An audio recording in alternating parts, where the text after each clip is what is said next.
Good morning. Our day 2 started with a buffet breakfast at our hotel. And for today, our first destination was the Air and Space Museum. The metro stations at Washington D.C. look almost identical, and the escalators are very scary because they look like you are going to the sky. They are so high. We are checking out of the metro station using our metro card.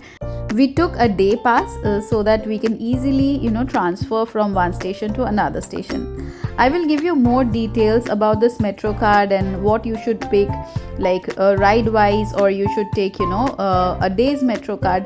All these things I will be sharing in my next video, where I will sit down and talk to you about all the details, like what you should bring, what are the things I have faced, and all such things, so, some small details which will make your trip really smooth. The Air and Space Museum was just 5 minutes walk from the metro station. The name of the metro station is La Enfant Plaza, if I'm not wrong. It was very sunny that day, but we really enjoyed the weather. And you can see the big bus on the other side of the road, which is taking tourists around the city. We also found many ice cream stores and many other shops nearby. So on the left hand side, the red one is the castle, I think so, and the monument is also visible from there. And on the right hand side is the Smithsonian Air and Space Museum. You have to book your timed entry tickets beforehand, otherwise you have to stand in a long queue outside.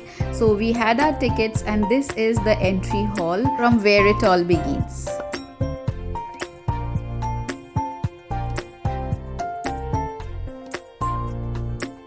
The kids were really excited to see this spacesuit, and they were really excited to touch and feel these things. You can ask questions and they were giving demos and all.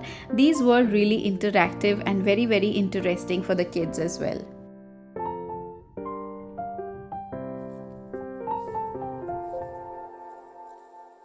If you are traveling with kids, this is one of the museums that you just cannot miss.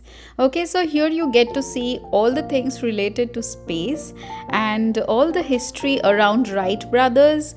And can you believe, like, this is the actual aircraft which Wright brothers created for the first time, and this took a flight.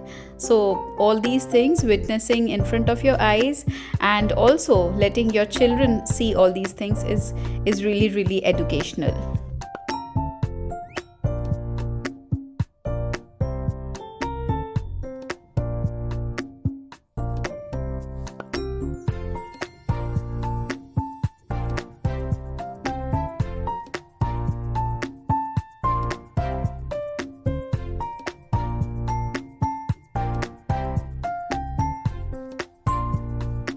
You will also see modern day aircraft and commercial aircraft and many other things which are still a prototype, which are still undergoing some kind of research. Everything you can see here. But if you are somebody who stays nearby to New York, I would say that visiting the Intrepid Museum, which is the Air, Sea and Space Museum, is a must. This is the second floor, and this is mostly related to the space, and some movies are going on. Children are enjoying everywhere. The thing is, you will require a good 2 to 3 hours to fully explore this museum. However, when we went there in May 2024, half of the sections of this museum was under some kind of maintenance. So we could not see the whole potential of this museum, I must say.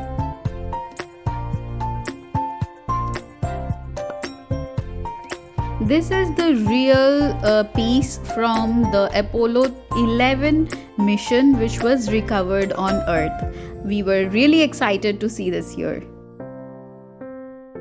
You get to experience the first day of flying, how it felt when people started flying for the first time, till the moon missions and the Mars missions. Once done, we again took a metro, and we came to this beautiful surrounding where we were walking towards the Smithsonian Zoo. While making my itinerary, I was really surprised to know that the Washington National Zoo is free of cost. You just need to book a day's entry for your tour to the National Zoo. For all the tickets that we have booked, like mostly were free, we had to take printout of those tickets, as it was mentioned on the website that you must have an access to your passes offline. So it's better that you take a printout, because our mobile connection or the connection at that place might not work properly at the time of check-in. So it's always a better to take a printout of all the documents, all the tickets that you have booked.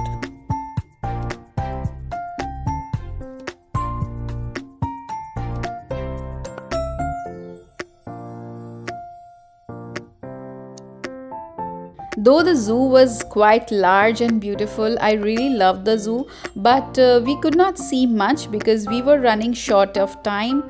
And for a zoo only, you will take a whole day's time to explore the whole thing. We just saw the elephants on the way, and this is the birdhouse where we are entering. I love the sculpture on this wall, which was taken from some place and it was installed here. So this is the place where the birds are kept inside in a free environment. You can get inside this place and watch the birds.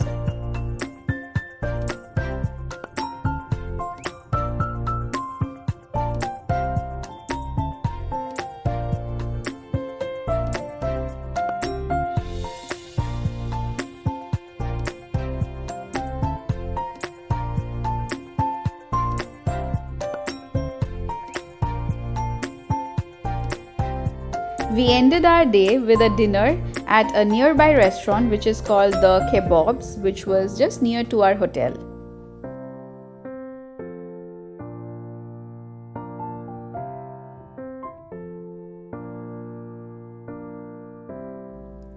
So day 3 and the last day of our DC tour starts here at the Natural History Museum.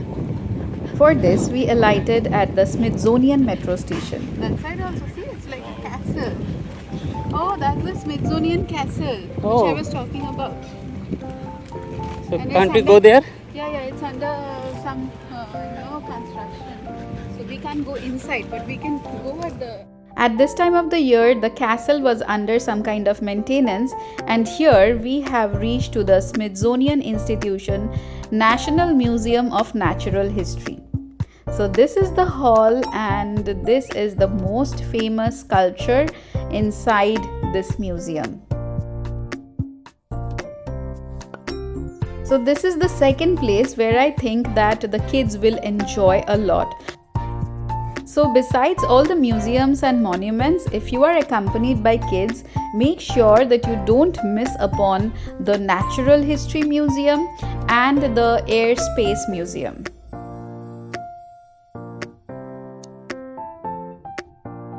So enjoy some of the clips that I have taken in the Natural History Museum in Washington D.C. If you specifically want to look at what is there inside Natural History Museum, I will link a video in the description and also in the I button on the screen.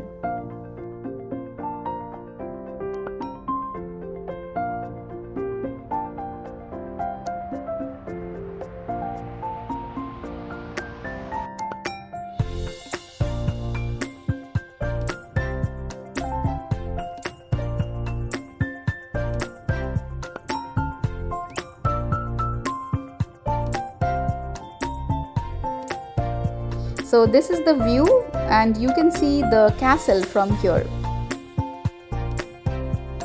Just as I told you, all the buildings are marvels. You would love to take a glance to all the buildings that's in Washington D.C. From a nearby spot, you can look at the monument and the Capitol building of Washington D.C. The last evening at Washington D.C., we enjoyed at the Georgetown. This is a small town along the bank of the Potomac River, and I love every inch of this city. Like the buildings, the architecture, the people, the vibe of the place, I love every bit of it.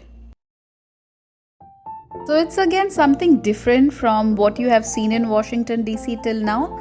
So this is a little vibrant life that I could experience here. In the evening, you can take a stroll beside the Potomac River.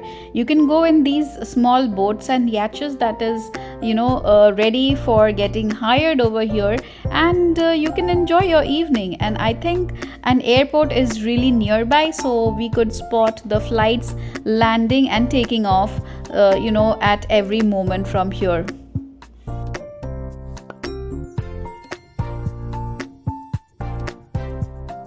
This was the last day and last dinner at Washington DC during this trip, so we enjoyed our dinner at Georgetown. On day 4, we had something else that was planned from before, but because of the bad weather condition, we could not do anything. We checked out from our hotel around 11:30 a.m. and then we took a break in between at the Joe Biden Welcome Center, which is in Maryland. In my next video, I will share my travel itinerary with you and also some tips and tricks to make your journey to Washington DC a wholesome experience. See you in my next video. Till then, take care and bye-bye.